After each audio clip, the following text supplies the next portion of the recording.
આવી છે અધ્યક્ષ મંજીભાઈ સોલંકી, ઇમરાનભાઈ કળથરા, વિઠ્ઠલભાઈ સાપરિયા, જાકીરભાઈ અને ટીમ પંચાયતનો આભાર સહકાર આપવા બદલ।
મારું નામ મંજીભાઈ સોલંકી, રાષ્ટ્રીય પછાત એકતા મંચ રાષ્ટ્રીય અધ્યક્ષ, એનસીપી ગઢડા વિધાનસભાના પૂર્વ ઉમેદવાર।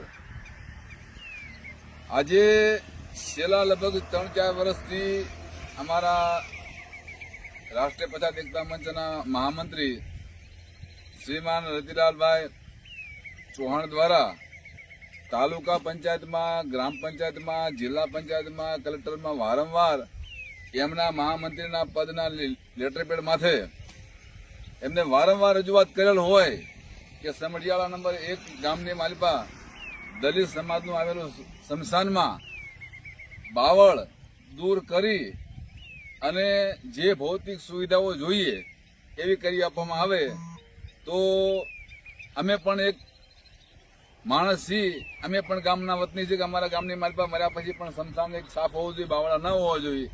આ એમની મહેનતના કારણે આ તમામ બાવળાને દૂર કરવામાં આવ્યા છે અને એ તમે નજારા ખુદ જોજો કે આખું સ્મશાન જે રહ્યું સમઢિયાળા નંબર 1 એકદમ સાફ છે અને આની ફરતી રતિલાલની મહેનતથી આવનારા સમયમાં ફરતી દિવાલ બને એવી કામગીરી પણ ચાલુ કરવામાં આવશે।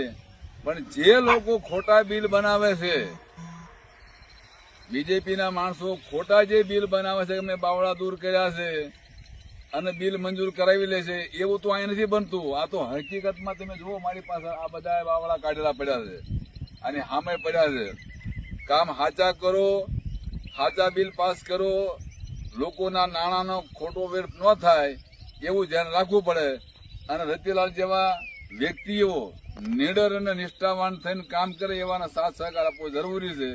આ ભાજપની સરકાર ભય, ભૂખના ભ્રષ્ટાચારથી ચારેય બાજુ ઘેરાણેલી છે, એટલે એવા લોકો જે દૂર રહેવું ને સાચો માણસ કામ કરતો હોય એની ભેગું રહેવું એવી અમારી માંગ છે। જય ભીમ, જય ભારત, જય સંવિધાન।